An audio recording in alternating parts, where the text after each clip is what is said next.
I am so excited to dive into yet another epic Rebel Radio conversation, and I'm especially excited for this one today.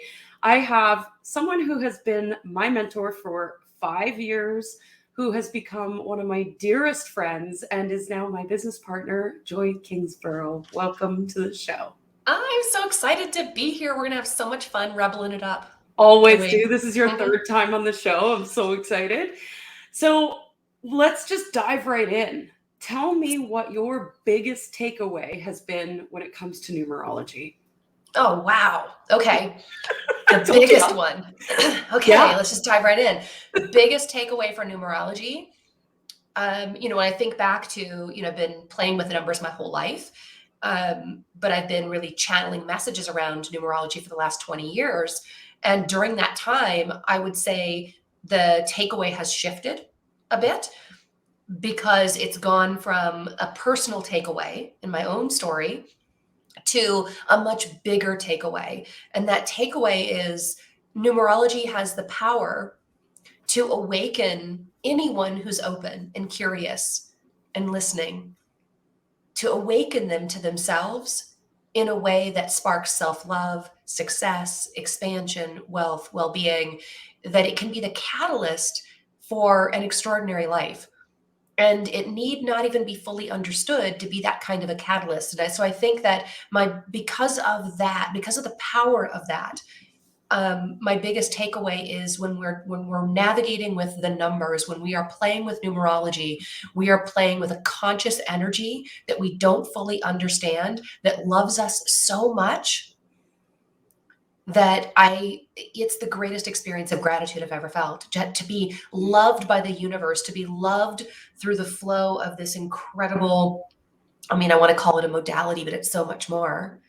To be loved through that so much is evidence to me we are not alone. That's my biggest takeaway. Well, that's not little, that's for sure. No. Yeah. And I resonate with that so much because for me, numerology was the starting point for me. And the understanding of my own numbers and my own chart just opened me up to so much. And it's life-changing. So yeah. So you said a word in there that I'm not sure our entire audience might understand. You're a channel. Oh, yeah. That. Can you explain what that is? So, it's really interesting because the brain has this ability to bring in information. So we know this. We know that it can store it. So most people would have a concept that we can store memory in the brain. Mm-hmm. But we also channel in, and by channeling, I mean we bring in information in a stream of awareness and awakeness to us. Right. So we awaken into these bodies at birth, and we awaken into these bodies every day when we wake up. Right. So we wake up out of bed and we're awake, and there's this stream of thought that's moving through. It's not our memory. It's something else. Right. So there's this stream of thought that comes from a combination of our personality, from our ego. Right. There's this stream of thought. So I think everybody can really relate to that you do have this stream that makes up the conversations and makes up the next steps and the tasks and the things and the to-dos and what you believe about yourself and what you want. All of that's flowing through. Well, the human brain has an ability to scale, to bring in more streams of thought. So not only your personality and ego, you can actually stream thought from different wave patterns, because that's all that thought is a wave pattern. Mm-hmm. So there are wave patterns that move much faster, right? Like they move at this really fast pace. And in that, it limits is the right word. It limits the type of thinking that you have. Mm-hmm. And so you hear people a lot. This has been, the last 10 years, this is not a new concept, raising your vibe. Well, when you raise your vibe, that's literally brainwave frequency, heart frequency, body frequency, that's vibe. When you raise your vibe, your thinking changes, and it allows channeled information to come through. It opens people up their intuition. Well, I've been doing this for a number of years, and I've tapped into a speed of frequency that allows me to open up to what's called a creator consciousness. And I can bring in a stream of thought related to that consciousness that I call Jonah. So I've personalized it over the years because that's what made me feel safe in the beginning before I understood the science behind it. Mm-hmm. And so I work with that energetic stream in our business. I bring in, I create programs and content and all kinds of things from that space, and I bring in wisdom and information to answer questions for people from that space. So yeah, does that? Yeah, and it's so powerful. I know Jonah's our buddy around here. We Yeah. love Jonah. Mm-hmm. And it's just been such a profound experience, that information that comes through. And I know I've been exposed to Jonah and asking questions and all of those pieces, and it's been a game changer for me. And I know for so many of our audience and our clients, it's so powerful. And I think the biggest thing that I love about how you explain things is it's not this woo-woo magical thing. Right. It is solid science, and we can prove it with science. Prove, Yeah. that's a funny word, but I just love the science behind it, because that helps to really help land it into my intellectual brain and how that works. Yeah. And it's actually really simple. I think if we can simplify things, then people can be open to it and understand, oh, that's probably possible. Yeah. When we simplify it, we know that when we're in a good mood, we think certain things. We know that we're in a bad mood, we think certain things, and we feel like we're trapped by them. And in many ways we are. And so shifting our frequency is what allows us to do different things. And it's a superpower for all of us to tap into. And every human can do it. Every human. Yeah. Yeah. Yeah. So as a channel and knowing your numerology, Mm-hmm. who is Joy Kingsborough, and who are you motivated to serve? Oh my gosh. Joy Kingsborough is, it's funny. It's like, that's a personality. It's a pattern that I brought into this world. You start to it's hard to see it as like, my identification with self has changed over the years. Mm-hmm. And being me is the expression of whatever this stream of consciousness that I am, that you are, right? We're all our own stream of consciousness as well. And so I am this person who loves to expand and to grow. I'm a person who believes in idealism. I believe that there's a better version of our world constantly in the making. Constantly. I think that is our role. I love that. Right? So as our role as humans, we have the ability to choose to make the world better or not, but we have that power. And I believe that we're one of the very few species that has that awareness. Mm-hmm. And as a result, I believe that I'm here to help point people to the simplicity of it, to make it not scary, to make it something that feels accessible so that we can release suffering and we can step into our humanness. I used to say superhumanness, but it's not superhuman. It's just human. It's just human. It's just human. And we have been suppressing our human capability for so long that I feel really passionate about bringing that together. And doing that is unity. It's a thing we call unity consciousness, which is about tapping into that creator frequency, where we're creating from the remembrance of universal law that we are one. Really simple. It's so simple. I know we have a tendency to make it complicated, but my favorite phrase right now that came from Jonah is complication is not the way of the universe. No. And then that turned my phrase, there is no fucking mountain, because every time I would feel like it was getting hard, the moment I just went, oh, hold on, and take a step back and remember it's supposed to be easy. Yeah. So find the possibility. I love that, because the complication really is how it's being undone. Yeah. The complication is the completion. Think about, what the one thing that's always stuck in my mind is in the beginning of channeling, Jonah shows me pictures a lot. Mm-hmm. So I'll get strings of text, but always with pictures, because you're interpreting, you're giving meaning, right? The only way we speak is by giving meaning to words, and then we can string them together. But I would get these images, and the image that I would be shown over and over again was a volcano. And it was the complexity of it, that how it appeared complex, right? So at the end of it, in the early stages, the stuff you didn't see, very simple. Lava heating up, rising, increasing, the flow would increase, it would continue to move until it filled the entire mountain. And then when it was full, it would explode. Same simple lava. It's just lava, but it reaches a point where it reaches a place where it can no longer be contained. That means it's done. It's complete. So it's now reached its next stage, and now that lava can be birthed and help build new land. It can do its next thing. So that complexity shows up. It looks like complexity. Still, just lava, just land. Right? I love that so much. Yeah. So that was like, oh, just because it looks complex doesn't mean it is. Doesn't mean I need to react to it as if it is. Yeah.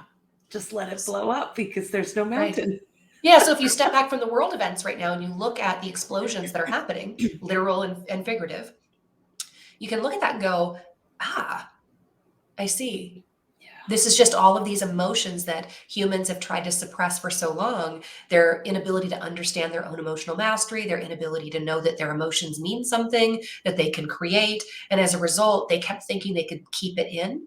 We'll just stuff that down. The fact that I don't feel like I belong, that I feel abandoned, that I feel neglected, that I feel betrayed. I'm just going to keep all that down until I can't stand it anymore. And then it blows up.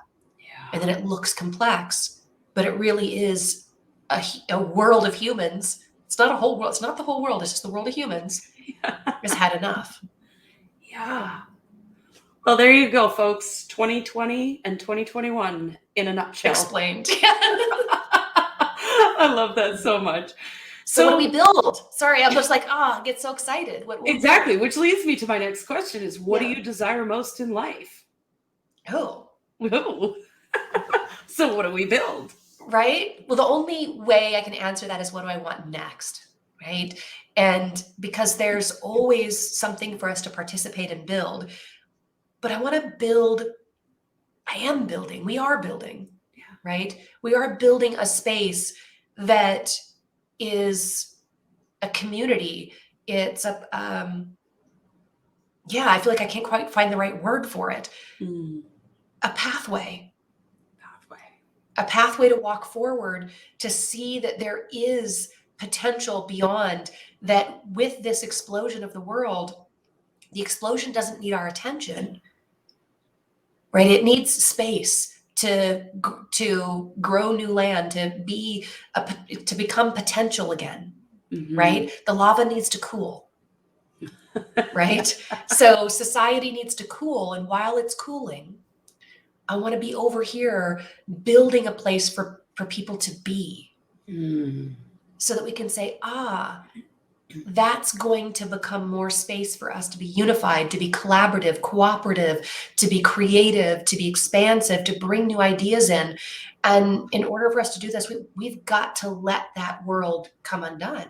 So what I really want to create is a safe place for people to explore what it would be like if they surrendered to their higher purpose, to their higher vision, to their belief and their connection to their higher channel or information or wisdom, or to explore being themselves without the fear that something's wrong with them.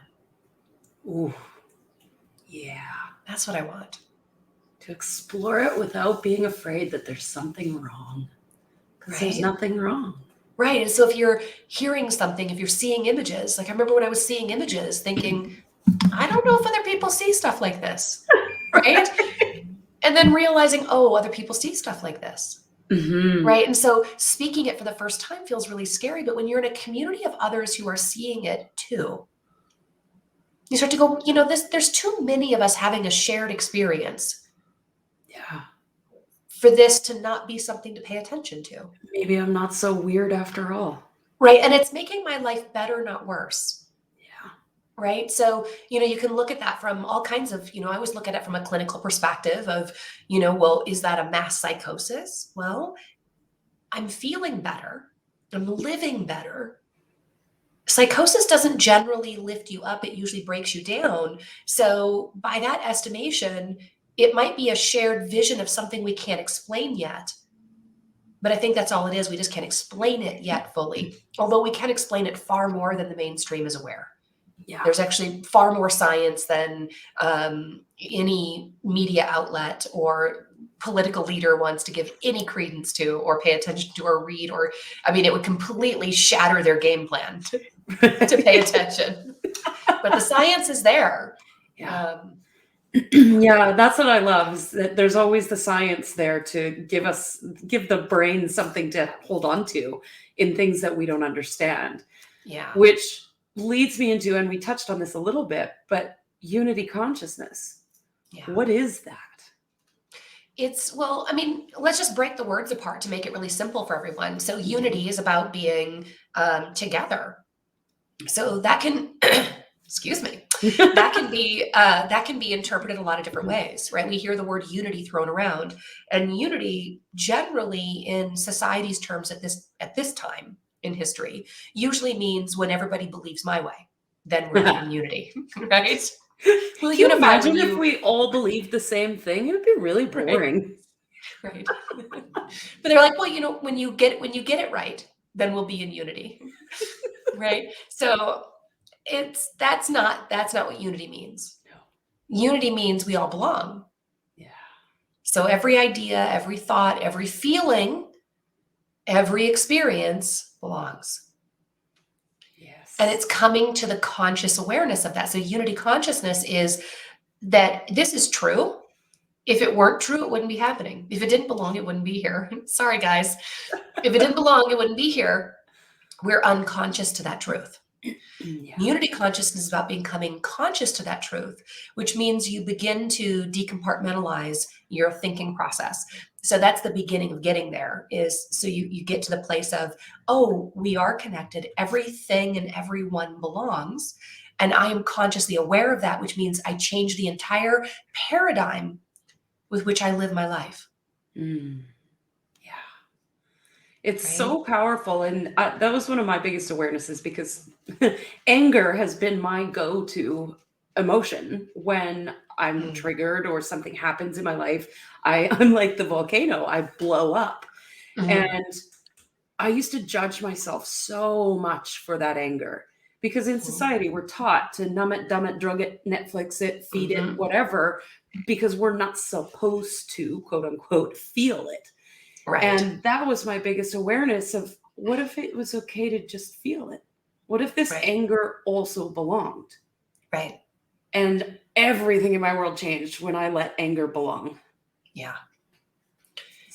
And I'm so grateful for it, because we're at a convergence here. We're at a place where it's either a divergence or a convergence that's occurring. Mm-hmm. So there are people in the world that are waking up to, it's really safe to have all of my emotions. So when it's really safe to have all of my emotions, then I unite with myself. I converge with myself. I can actually come into peace and harmony in my body. Mm-hmm. And as a result, I can choose the flow of emotion, my thinking patterns, what I do, my behavior, all of those things become aligned. Becomes easy to move forward. But then there's a divergent pattern of, it's not okay to feel your emotions, or it's not okay to feel those emotions. And as a result, because we are unified, and there's still a denial of this, but because we're unified, if you shut one emotion down, you shut them all down.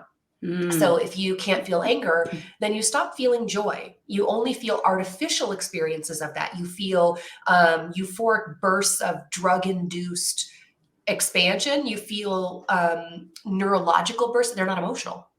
Right? They're chemical. And so, and I know that's sort of semantics for some, because all of it can be broken down to chemical. But the divergence here is, if I can shut all that down, it's creating a pathway for people where they're edging out all of their humanness. Mm-hmm. So what it is to be human is to be emotional, and to direct those emotions to create, to be conscious stewards of that unity. So instead, they shut down the system of unity awareness, and they add more technology to it. And so we see that by the medications are becoming more technologically advanced. They're becoming more chips instead of medicine. Right. It's becoming technological. So the more technological the body becomes, the more that code is overriding the human code. Mm.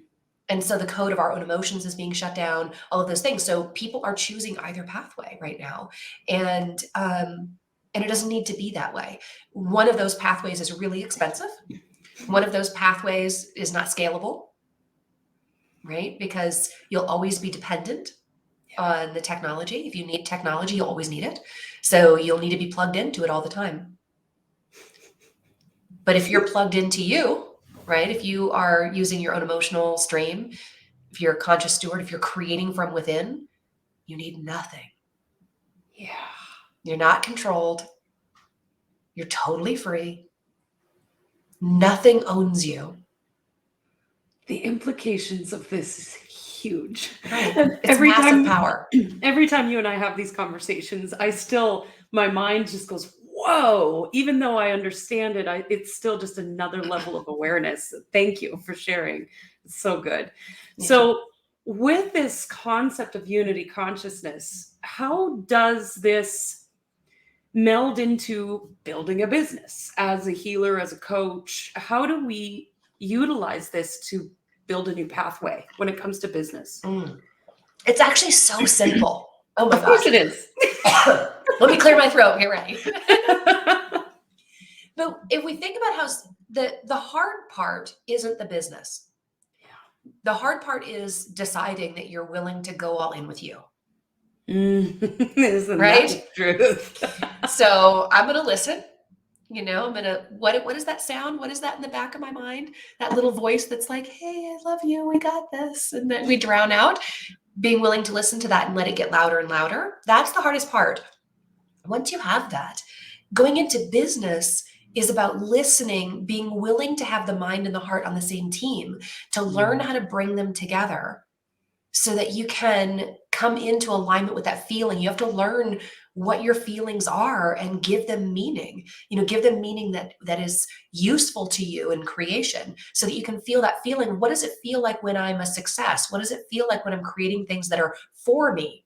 The body will tell you when you're creating things that have impact for you and for the world, you'll feel it.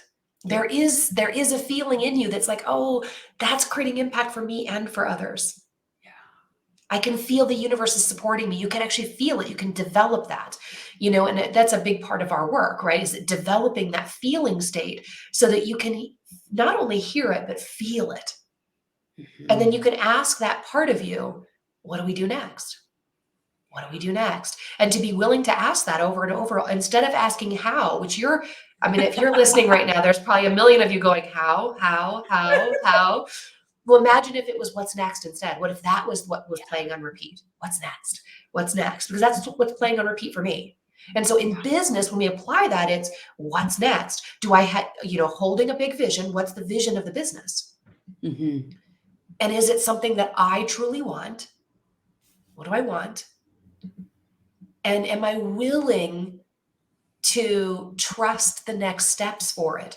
Or do I need the outside world to prove to me how it's going to be or that it's going to work out or anything? Do I give my power away to others? So it's the same thing as having the power inside of you, knowing where it is and knowing that you create, and then being able to move that energy out into the world. I want to use the word channel it out because that's the truth, right?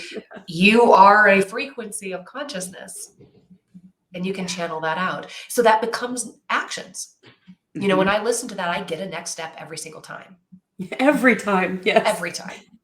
And how has been the biggest challenge for me? I started a business before I knew who I was, and you mentored me through that whole process. But how was my biggest go-to? And it was the mountain that I had created.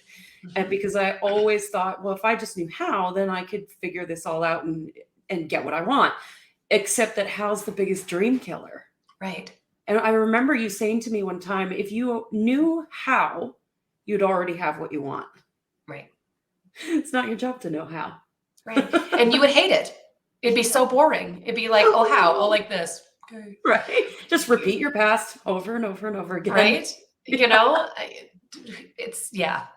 so it's that part of it. And then the universe, the moment you know all the hows, it also means you've already done it. So it's boring. It also means that you're not including co-creation. Yeah. Because, one of the things that I love, as we partner in business, is what I love is I don't know how you're going to do things. I don't know what's going to come through you. Yeah. You don't know what's going to come through me. And how cool is that? That's what makes, people crave partnership. That's really at the core of it. Yeah. Is we all really need surprise and magic and play.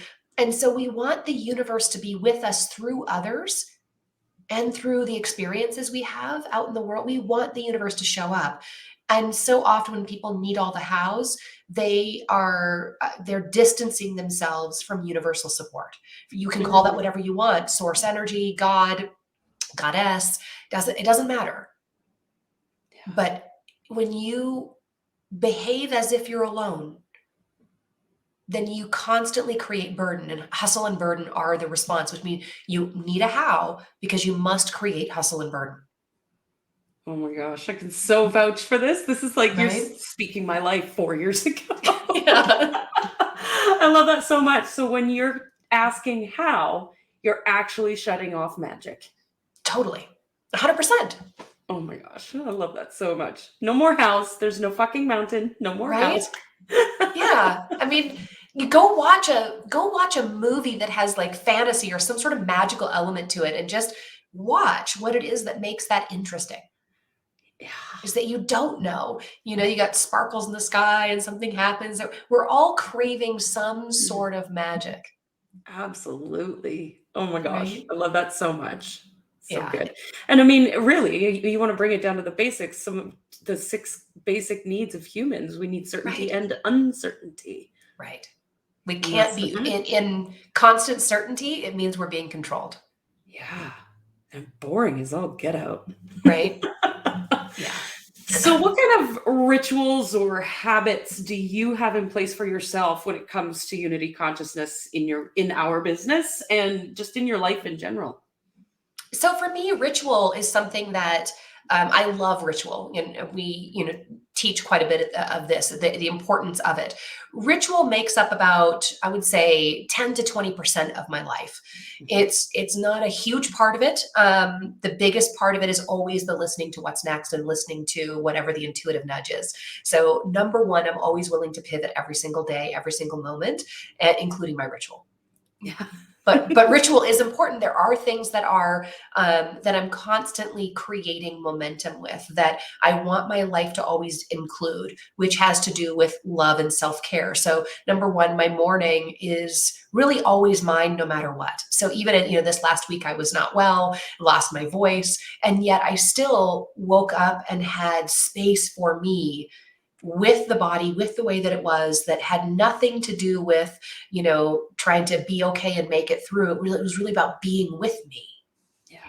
That's a priority. I want to know that I love being with me. I want to create that relationship with me. So that's a ritual that I will never stop with. Right. Other rituals are things that, thinking about what gives us vitality and strength. It's based on my desires. There's always movement in my day of some kind. So that's a ritual. I want to move in some way, no matter what. Even if the body isn't cooperating, I find there are ways that I can move. Right. The other ritual for me is the ritual of having conversation with the divine. Mm-hmm. That's an everyday for me. It's simple things that have actually become ritual for me. And I would say the biggest ritual of all, because it happens all day long, is there's 2. The biggest is the what's next, which is always preceded by not only having the conversation with the divine, but filling my body with the divine. Mm-hmm. I don't enter into a day alone. Oh, that's so powerful. Yeah. It literally on every level, not just metaphor, but literally it's power. Yeah. Yeah. So good. So as we've got a question from our audience, is your business is for you and you share it with others? That's the question, which makes me kind of wonder, especially these coaches, healers, entrepreneurs, here's the how do we let go of the patterns and invite in this completely new way of creating impact? Oh my gosh. But this has been such a good year for this question, Yeah. because as you do it as you go, as you discover a pattern. So you always set an intention for yourself in business. So we really do, our greatest intention for business is, I'm totally speaking for Cindy and I both at this moment, but our intention for business is always to be of service to ourselves and of service to others, and of service to the mission or our connection to the divine. Like, that's always a part of those three things are always connected. So we have a big vision that we're in alignment with. Yeah. And as we go, we stay connected to the big vision. We continue to check in. We tap back into it at least once a week, if not daily. Right. So we do that in our group meetings. We come back at what are we here for? Yeah. Right. We're here to make an impact. We're here to be the conduit for that impact. So we're aware of it. It's very top of mind for us. Yeah. And so as we're going, as we keep asking the what's next, then comes the revealing of patterns. So a pattern will rise up and we'll go, oh, I see you. My inclination is to do what I've always done, which is pattern. And so what would be different here? And so then just coming back and checking in a little bit deeper, and we're always willing to disrupt the pattern, even if it means not getting what we think we're going to get from that pattern. Yeah. Right. And I think that's something that I really love about our partnership. And it's about what we bring to our partnership, each of us, is because we're both willing to say the greater vision matters more than the pattern we're attached to. Absolutely. Right. Or the outcome we're attached to. Like, it's just not, the greater outcome is far more important than the immediate outcome. Absolutely. Yeah. And one of the things that I love about what you just said is that we didn't have to go and clear all the patterns first in order to do it. We just, there's one. Right. Oh, there's another one. You do it as you go. Right. Yeah. Like this lesson really hit home for me when I was really starting to embrace the universal laws. And I was my mom has this cute little cottage down the street from where I live now, because I loved it so much that I bought a house nearby. But in this little cottage, there were weeds that were constantly growing. And so when I was living there, it was like every day you'd go out and you'd pull weeds. And I remember trying to get them all. Right. I would be out there for like 8 hours and I wanted to get them all. And you never got them all. Right. Because the more I pulled, the more space I made. And if I couldn't create more grass to fill that space, the weeds would just come back. So I was clearing too quickly. So it needed to be different. That I really translated into my own life. You don't need to clear it all, because all I'll do is fill it back up with the old patterns again. Yeah. So clear as you go and fill it with new possibility. So there's no room for it to grow back. And then you'll be able to keep that pace. Oh, it's like you just pull a few weeds at a time. Oh, I got that one. And you're confident you can do it. It's no big deal. And you don't have to wait, which I think is one of the biggest mountains that entrepreneurs put in their way, especially entrepreneurs, but everybody, all humans. It's like, I got to wait until my life is perfect here, then I can have that. And it's absolute BS. Right? You can have it right fucking now. Right. Fucking. But you got to be willing to address the weeds as they rise. Yes. That's it. So good. Which I love how you're reading my mind, because it leads into my next question. This is what I love about our partnership. We read each other's minds all the time. So let's talk about money. Let's talk about wealth, because I feel like for entrepreneurs, healers, coaches, this is one of the biggest pitfalls. We want that immediate outcome of money, and yet it's not good enough. And so therefore I can't take action. And it's just this vicious cycle. Right.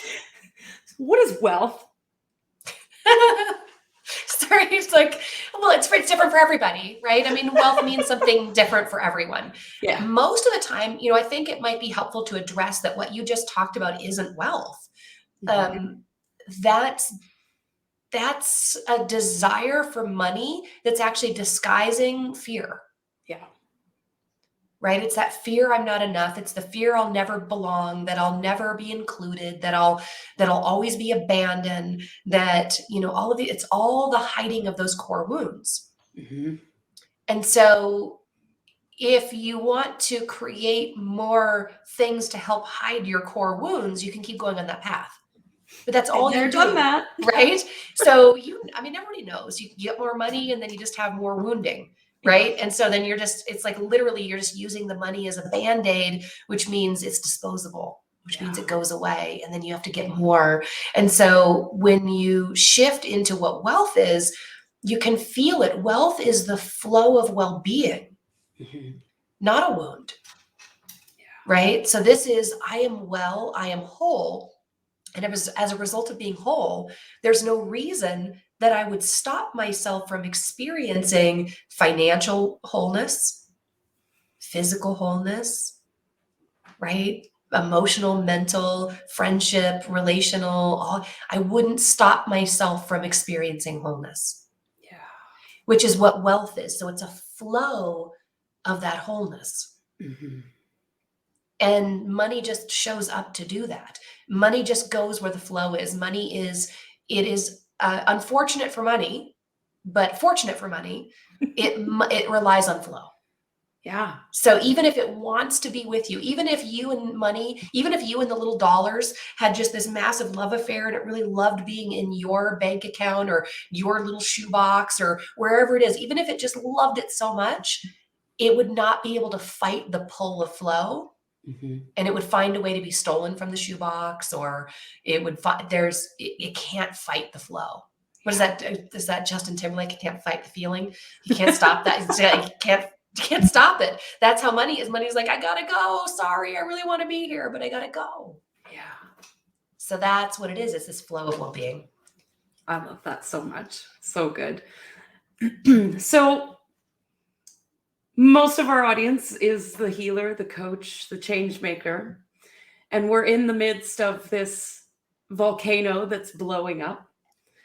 What is something that you would share with our audience to help us navigate what's happening in the world? So just like a volcano, I wouldn't run into it. I feel like it's advice. The simplest advice I can offer at this time. I mean, it's simple. It's simple, but very difficult. Like you can't turn away. If you've ever driven by an accident, you're like, what's going on over there? Right? Like I gotta see. So unfortunately, we live in a world where we're not all driving by it. Yeah. We don't have to, but we do because we turn on social media, we turn on YouTube, we turn on whatever it is, the newscast, wherever we think we're not getting the news, but we are. Yeah. And so we're all just staring at the crash scene. And we're not realizing we're not in the crash. Mm-hmm. We have an ability to drive, to pivot, to maneuver, and to be a part of what's next. Yeah. So don't run into it. Notice when you're doing that. Notice when you're running into the volcano, and instead get some distance. Oh, yeah. So make way simple. For those things. Yeah. So simple. I love that advice. Oh my gosh, Joy, I could talk to you all day, and sometimes I do. But I want to thank you so much for being on the show and sharing your wisdom. And I know Jonah has been here today too. And thank you to Jonah. But as always, we end the show with one last question. Mm-hmm. What do you dream of for the world? Oh, what do I dream of for the world? A post-volcano, heaven on earth. I don't know. My idealistic comes out. No, what I really do dream of for the world is actually the waking up to the possibility of it would be the fulfillment of a dream. If people were just to come into, maybe that is possible. Maybe I'd be willing to dream. That would be really cool. Yeah. Yeah. Oh, thank you so much for being on the show today. Mm-hmm. Thank you. Thanks for having me.